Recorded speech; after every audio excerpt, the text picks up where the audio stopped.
Hello, tales of കിച്ചണിലേക്ക് എല്ലാവർക്കും സ്വാഗതം. ഇന്ന് നമ്മൾ തയ്യാറാക്കാൻ പോകുന്നത് ഒരു അടിപൊളി ചിക്കൻ സലാഡാണ്. സലാഡ് തയ്യാറാക്കാൻ അതിന് നമുക്ക് ചിക്കൻ ഒന്ന് വേവിച്ചെടുക്കണം.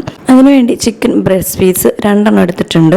ഇനി നമുക്കിതൊന്ന് വേവിച്ചെടുക്കണം. 3/4 ഗ്ലാസ് വെള്ളം ഒഴിച്ച് 1 ടീസ്പൂൺ കുരുമുളക് പൊടിയും 1 ടീസ്പൂൺ ഉപ്പും ചേർത്ത് വേവിക്കാനായിട്ട് വെക്കാം. ഇത് വെന്ത് വരുമ്പോഴേക്ക് ബാക്കി ഐറ്റംസ് റെഡിയാക്കാം. പിന്നെ എടുത്തിരിക്കുന്നത് ഒരു ബെൽ പെപ്പർ, ബ്രോക്കോളി, ലെറ്റ്യൂസ് ആണ് കേട്ടോ. ആദ്യം തന്നെ നമുക്ക് ബ്രോക്കോളി ഒന്ന് വേവിച്ചെടുക്കണം. അതിനുവേണ്ടി ബ്രോക്കോളി കുറച്ചെടുത്ത് ഒന്ന് കട്ട് ചെയ്തെടുത്തിട്ടുണ്ട്. ഇനി ഇത് കഴുകിയെടുത്തൊരു പാത്രത്തിലേക്ക് ഇട്ട് 1/2 ടീസ്പൂൺ ഉപ്പും 3/4 ഗ്ലാസ് വെള്ളവും ചേർത്ത് വേവിച്ചെടുക്കാം കേട്ടോ.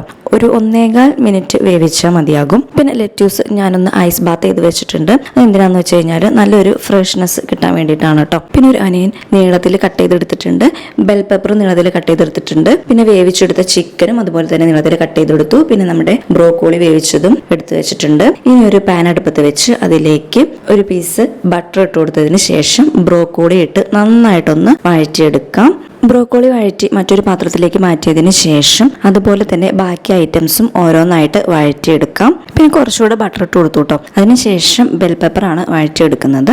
ബെൽ പെപ്പറും ഇതുപോലെ തന്നെ വഴറ്റിയെടുത്ത് മറ്റൊരു പാത്രത്തിലേക്ക് മാറ്റാം. അതിനുശേഷം ഇനി അനിയൻ ഇട്ട് കൊടുക്കാം. അതും ജസ്റ്റ് ഒന്ന് വഴറ്റിയെടുക്കാം. വഴറ്റിയെടുത്ത ഐറ്റംസ് കൂടാതെ ഫ്രഷ് ലെറ്റ്യൂസും കൂടെ വെച്ചിട്ടുണ്ട് കേട്ടോ. ലെറ്റ്യൂസ് കൈ വെച്ചതിന് ഒരു 3 പീസൊക്കെ ആക്കി എടുത്താൽ മതി. ഇനി നമുക്ക് സലാഡ് ഒന്ന് മിക്സ് ചെയ്തെടുക്കണം. ഒരു ബൗൾ എടുത്ത് അതിലേക്ക് ആദ്യം തന്നെ ലെറ്റ്യൂസ് ആണ് കേട്ടോ ഇട്ട് കൊടുക്കുന്നത്. അതിനുശേഷം അനിയൻ, അതിനുശേഷം ഇട്ട് കൊടുത്തത് ബെൽ പെപ്പർ ആണ് കേട്ടോ. പിന്നെ വേവിച്ചെടുത്ത ബ്രോക്കോളിയും ലാസ്റ്റ് ചിക്കനും കൂടെ ഇട്ട് കൊടുത്തു.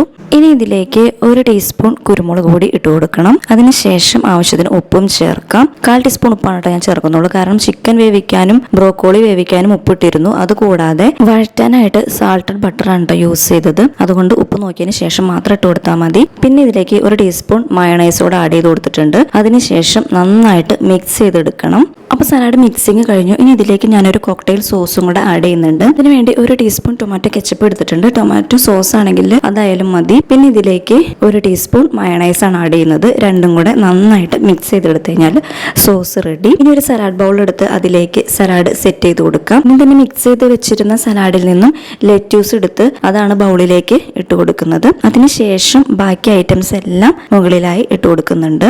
സലാഡ് ബൗളിലേക്ക് ഇട്ടതിന് ശേഷം നേരത്തെ തയ്യാറാക്കി വെച്ച കോക്ടെയിൽ സോസ് ടോപ്പ് ചെയ്ത് കൊടുത്തു. കോക്ടെയിൽ സോസ് ഒരു പൈപ്പിംഗ് ബാഗിലാക്കിയിട്ടാണ് കേട്ടോ ഞാൻ ഇതുപോലെ ഒഴിച്ചു കൊടുത്തത്. നോർമൽ സലാഡിനേക്കാളും നല്ല ടേസ്റ്റുള്ള ഒരു സലാഡാണ് കേട്ടോ. അപ്പോൾ എല്ലാവരും ട്രൈ ചെയ്ത് നോക്കണം. മസ്റ്റായിട്ടും ട്രൈ ചെയ്ത് നോക്കേണ്ട ഒരു സലാഡ് തന്നെയാണ്. അപ്പോൾ എല്ലാവരും ട്രൈ ചെയ്ത് നോക്കിയിട്ട് ഫീഡ്ബാക്ക് അറിയിക്കണം. അപ്പോൾ ഇന്നത്തെ വീഡിയോ ഇത്രയേ ഉള്ളൂ. ഇഷ്ടപ്പെട്ട like, share, comment and subscribe. പുതിയൊരു വീഡിയോയുമായി വീണ്ടും കാണാം.